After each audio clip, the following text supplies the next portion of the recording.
போதையாவை பற்றி இந்த நேரத்தில் பேசுறது மனசுக்கு ரொம்ப கஷ்டமாக இருக்குது.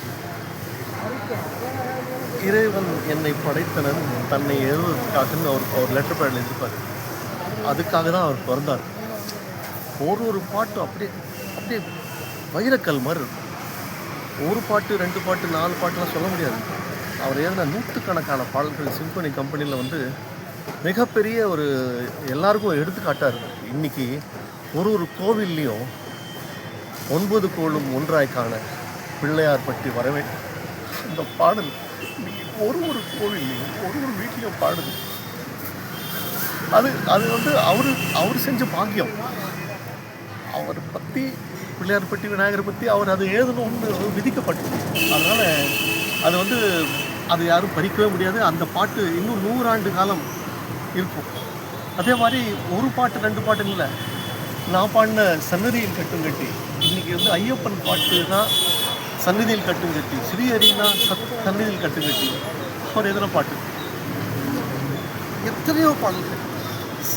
உன்னிகிருஷ்ணன் பாடின சரணங்களாலே வளரும் மலை, அந்த ஒரு வார்த்தை சரணங்களாலே வளரும் மலை, சரணம் போட போட அந்த மலை வளருதுன்னு சொல்லி ஒருத்தர் சொன்னார். அந்த பல்லவி அவருடைய உழைப்பு எந்த அளவுக்குன்னு சொன்னால், அந்த பாட்டு ஒரு பல்லவி 2 பல்லவின்னு இல்லை, 12 பல்லவி எழுதி நான் வந்து இல்லை சார் இன்னும் உங்கள்கிட்ட இன்னும் எதிர்பார்க்குறேன்னு சொல்லி 13வது பல்லவி அந்த பாட்டு சலிக்காமல் எழுதி கொடுத்தாரு. நல்ல பாட்டு வரணும்னு சொல்லி சலிக்காமல் எழுதி கொடுத்தாரு. ஒரு பாட்டும் அந்த மாதிரி தான்.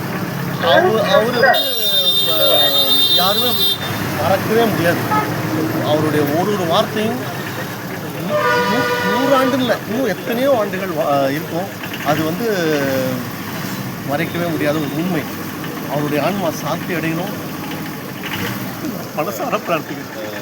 சாரை பற்றி சொல்லணும்னா, மாபெரும் கவிஞர்களுக்கு ஒரு சரணாலயம் சிம்போனி என்கின்ற ஒரு நிறுவனத்தை நடத்திய எங்களுடைய தலைவர், இவருடைய படைப்புகள் அனைத்தும் கவிஞர்களுக்கு அர்ப்பணித்து எவ்வளோ ஆனந்தமாக எவ்வளோ சிறப்பாக தன்னை வந்து சொல்கிறாருன்னா அடறாருன்னா, இந்த கவிஞர்களுக்கெல்லாம் ஒரு பெரிய பாலமாக இருந்த எங்கள் தலைவருக்கு, ஆலமரமாக இருந்த எங்கள் தலைவருக்கு நாங்கள் ஒரு ஆறுதல் சொல்ல எங்களுக்கு முடியாதுன்னா அத்தனை கவிஞர்கள் உருவாக்கியிருக்கிறார். என் பள்ளித்தோழன் ஸ்ரீராம் சர்மா, இந்திகா, பல கலைஞர்களை உருவாக்குற ஒரு மாபெரும் நிறுவன தலைவர் எங்களுக்கு. சிம்போனியுடைய சிகரம் இது ஒன்றா.